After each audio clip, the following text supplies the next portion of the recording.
नमस्कार दोस्तों।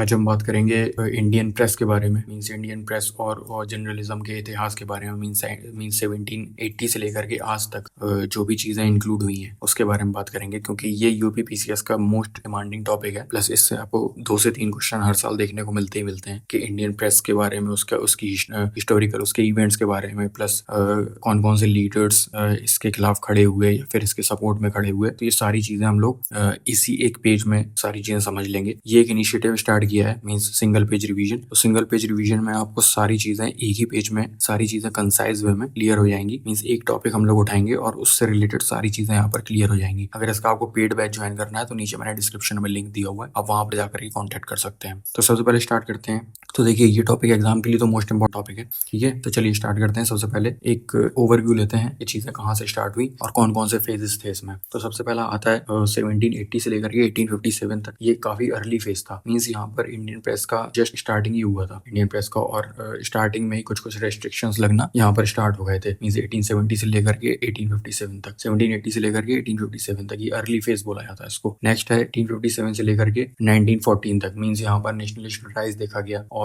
Vernacular papers भी यहाँ पर इंक्रीज हो गए काफी। मींस कुछ रेस्ट्रिक्शंस यहाँ पर ऐसे लगाए गए जो कि काफी ज्यादा रिस्ट्रिक्टेड थे और काफी ज्यादा हैवी रिस्ट्रिक्शंस लगाए गए 1857 से लेकर के 1914 के बीच में। अब बात करते हैं 1914 से लेकर के 1919 तक। तो यहाँ पर वर्ल्ड वॉर फर्स्ट मींस पहला विश्व युद्ध हुआ यहाँ पर, और सेंसरशिप और मुकदमे वगैरह यहाँ पर काफी देखे गए। सेंसरशिप मींस प्रेस के ऊपर कंट्रोल लगाना, ठीक है। नेक्स्ट बात करते हैं 1919 से लेकर के 1939 तक। इसके बीच में भी काफी वॉर्स की सिचुएशन थी। तो यहाँ पर कभी ढील और कभी सख्ती देखी गई।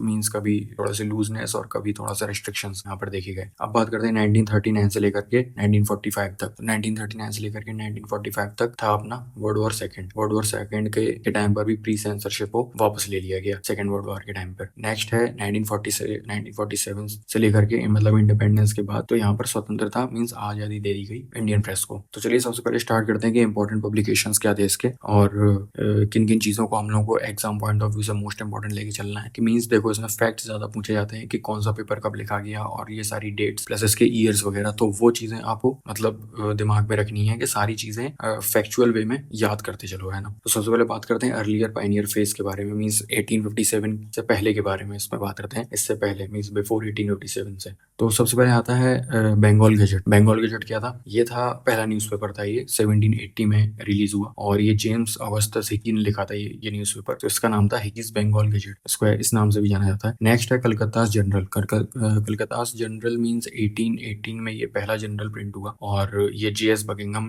ने लिखा, और इसका काफी ज्यादा बोल्ड क्रिटिसिज्म देखने को मिला। काफी बोल्डली इसको क्रिटिसाइज किया गया। नेक्स्ट है समाचार दर्पण। समाचार दर्पण भी 1818 में बंगाली लैंग्वेज में लिखा गया, ये पहला बंगाली पेपर था। इसके बाद है संवाद कौमुदी, ये सबको पता है, राजा राम मोहन रॉय ने लिखा है 1821 में, और ये सामाजिक सुधार में सोशल चेंज को देख करके लिखा गया था और सोशल चेंज की इसमें बात की गई थी।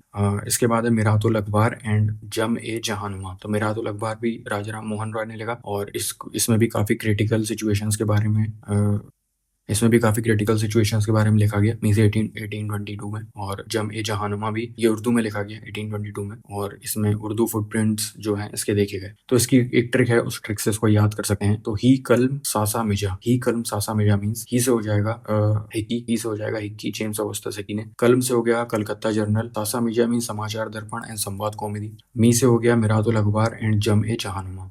नेक्स्ट बात करते हैं हम लोग नेशनलिस्ट सर्ज मींस 1857 के बाद की बात करें कि 1857 के बाद क्या क्या चेंजेस आए और कौन कौन से नए न्यूज़पेपर्स प्रिंट हुए। तो उसमें बात करते हैं हम लोग अमृत बाजार पत्रिका, ये 1868 में लिखा गया। मींस ये भाषा मतलब यहाँ पर चेंज हुई थोड़ी सी, बंगाली से लेकर के इंग्लिश में यहाँ पर इसको ट्रांसफर किया गया और ये इंग्लिश न्यूज़पेपर बना करके इसको भेजा गया। नेक्स्ट है the Hindu newspaper, strong editorial था ये, और द हिंदू न्यूज़पेपर के जो लेखक हैं वो सुब्रमण्यम अय्यर है, और 1878 को ये रिलीज हुआ न्यूज़पेपर। और इसके बाद है द बंगाली न्यूज़पेपर है 1879 में, सुरेंद्र नाथ बैनर्जी ने लिखा है और मॉडरेट टोन में इस न्यूज़पेपर को लिखा गया। इसके बाद है केसरी सबको पता है कि ये केसरी न्यूज़पेपर था ये, और 1881 में ये प्रिंट हुआ। और जो मराठा न्यूज़पेपर है वो इंग्लिश लैंग्वेज में लिखा है। ये दोनों ही बाल गंगाधर तिलक ने लिखे न्यूज़पेपर, और इसमें भी नेशनलिस्ट जो राइज था उसके बारे में बात की गई, प्लस थोड़ा एग्रेसिव न्यूज़पेपर था ये, इसीलिए इस न्यूज़पेपर का काफी ज्यादा बॉयकॉट भी किया गया। इसके बाद है ट्रिब्यून ट्रिब्यून जो है वो लिबरल वॉइस थी, 1881 में लिखा गया ये न्यूज़पेपर, लाहौर में लिखा है ये। इसके बाद बात करते हैं वंदे मातरम। वंदे मातरम 1906 में अरबिंदो घोष ने लिखा। वंदे मातरम, युगांधर, संध्या,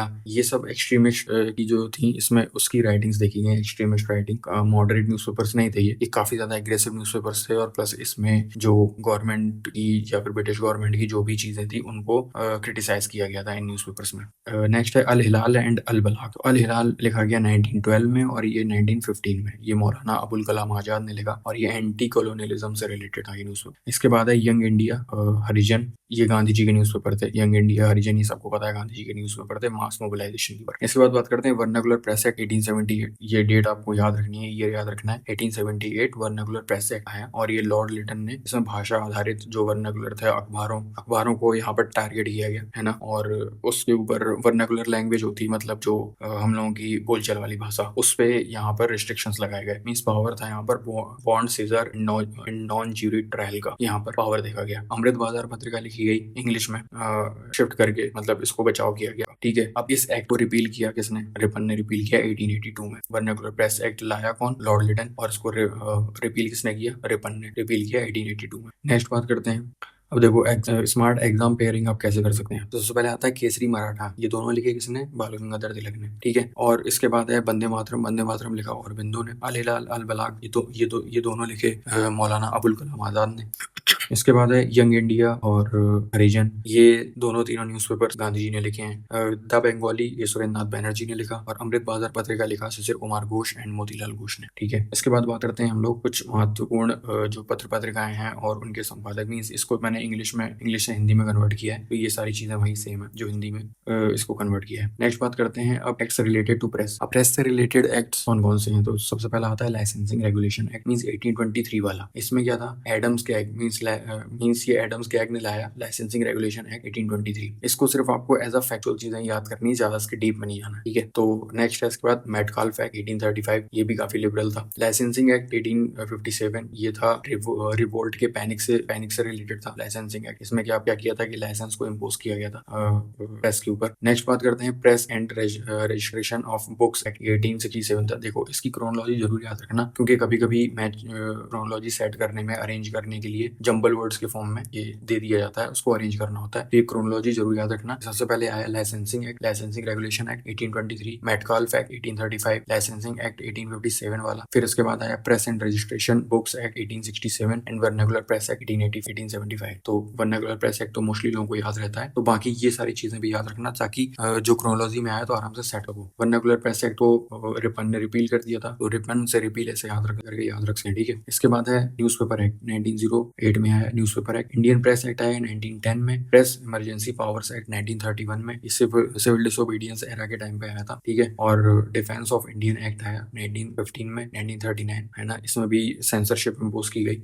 इसके बाद है ऑफिशियल सीक्रेट्स एक्ट, मतलब ये आज भी लागू है, 1923 वाला ऑफिशियल सीक्रेट्स एक्ट। ठीक है, इसके बाद बात करते हैं स्ट्रगल ऑफ अर्ली नेशनलिस्ट के क्या क्या स्ट्रगल्स रहे, क्या क्या चीजें देखने को मिली। तो वो था तिलक का ट्रायल हुआ 1897 से लेकर के 1908 के बीच में, मतलब 2 बार हुआ, 1897 और 1908 में। मींस इसमें सेडिशन चार्जेस लगाए गए इनके ऊपर। नेक्स्ट है औरबिंदो एंड बिपिन पाल, इन दोनों को भी प्रोसिक्यूटेड किया गया फॉर राइटिंग्स के लिए, इनकी राइटिंग्स के लिए इनको प्रोसिक्यूट कर दिया गया। रिपन का हुआ 1882 में, रिपील किया गया इसको, वर्नाकुलर प्रेस एक्ट को रिपील किया गया रिपन ने। ठीक है, इसमें काफी बड़ी चीज इनको देखने को मिली, तो इसको TAPR करके ट्रिक से याद रखते हैं। इसके बाद बात करते हैं during and after the first world war, means during और आफ्टर, मींस फर्स्ट वर्ल्ड वॉर के बीच में और उसके बाद 1914 से लेकर के 1935 तक। तो इसमें क्या क्या चीजें थी? तो ड्यूरिंग वर्ल्ड वॉर फर्स्ट, तो डिफेंस ऑफ इंडिया देखा गया 1915 में, मींस यहाँ पर भी सेंसरशिप लाई हुई। इसके बाद बात करते हैं after world war first, means world war first के बाद रोलेट एक्ट आया 1919, प्रेस कमेटी आई, सप्रू रिपोर्ट आई मींस 1921 वाली, और इमरजेंसी पावर्स एक्ट आया 1931 वाला। इसके बाद है second world war. Second world war के बीच में क्या क्या चीजें हुई उसके बारे में देख लेते हैं। तो 1939 से लेकर के 1945 के बीच में ये था defence of Indian rules act 1939, means यहाँ पर हैवी सेंसरशिप इम्पोज की गई। और इसके बाद है क्विट इंडिया मूवमेंट, जो सबको पता है 1942, 9 या 8 अगस्त 1942 ऐसी कोई डेट है। 1942 में है क्विट इंडिया मूवमेंट, और इसमें नेशनलिस्ट के पेपर्स को बैन किया गया, अंडरग्राउंड शीट्स वगैरह सर्कुलेट की गई, तो बहुत सारी चीजें यहाँ पर क्रिएट की गई। तो क्विट इंडिया मूवमेंट आया 1942 में। इसके बाद है तो इसको ट्रिक से याद कर सकते हैं, रूल 39 और गैप 42। इसके बाद है फर्स्ट मींस आफ्टर इंडिपेंडेंस 1947 के बाद, 1947 या फिर उसके बाद तक तो कुछ कॉन्स्टिट्यूशन में आर्टिकल्स रखे गए, जैसे आर्टिकल 19(1) क्लॉज ए जो कि स्पीच की आजादी देता है, प्लस रीजनेबल रिस्ट्रिक्शंस इंपोज करता है 19 क्लॉज 2, है ना, और इंस्टीट्यूशंस एंड लॉज वगैरह कुछ इम्पोज किए गए। और प्रेस काउंसिल ऑफ इंडिया 1966 री इनेक्ट किया गया 1978 में, और वर्किंग जर्नलिस्ट एक्ट 1955 वाला आया। एंड देन इसके बाद आया बुक्स एंड न्यूज़पेपर्स एक्ट आया 1954, इमरजेंसी आया 1975-77 से, प्री सेंसरशिप यहाँ पर लागू की गई, और कुछ लैंडमार्क केसेस भी हुए, जैसे कि रोमेश थापर केस 1950 वाला, ब्रजभूषण केस 1950, और सकल पेपर्स 1962, कोलमैन एक्ट आया 1973 वाला, प्लस इंडियन एक्सप्रेस आया 1985 में, श्रेया सिंघल 2015 में। तो ये कुछ ऐसे केसेस थे जो कि लैंडमार्क केसेस बने। तो इन सारी चीजों को आप याद रखिएगा। तो उसमें फाइनल जो था वो था इंडियन प्रेस, इसमें गैग देखा गया, नेशनलिस्ट वेपन्स देखे गए, कॉन्स्टिट्यूशन गार्ड देखे गए, means laws, fluctuate wars plus curbs, peace and relaxation, ये सारी चीजें यहाँ पर देखी गई। इंडिपेंडेंस के बाद कुछ कोड्स इंप्लीमेंट हुए, प्लस कुछ कॉन्स्टिट्यूशन ने प्रेस को एज अ किया। तो ये था development of press in India 1780 से लेकर के इंडिपेंडेंस तक। तो आई होप आपको ये लेक्चर अच्छा लगा होगा, और इस तरह की और भी पिक्स के लिए आप नीचे कांटेक्ट कर सकते हैं। डिस्क्रिप्शन में मैंने लिंक दिया हुआ है, तो वहां पर आपको सारी चीजें वहां पर जाकर के कांटेक्ट करके पूछ सकते हैं। सारी नोट्स अवेलेबल हैं, सारी चीजें अवेलेबल है। अभी यूपीपीसीएस प्री का एग्जाम है, तो उसके लिए मोस्ट इंपॉर्टेंट चीज है, तो इसको 2 से 3 बार रिवाइज करिए। सारी चीजें आपको सिंगल पेज रिवीजन के फॉर्म में सारी चीजें रिवाइज कर सकते हैं, और एग्जाम में एक कॉन्फिडेंट होकर के जा सकते हैं। और डेफिनेटली यहाँ से क्वेश्चंस देखने को मिलेंगे ही मिलेंगे, क्योंकि सारी चीजें इंक्लूड कर दी गई है पीवाईक्यू से related. So thank you so much, and please like, share and subscribe.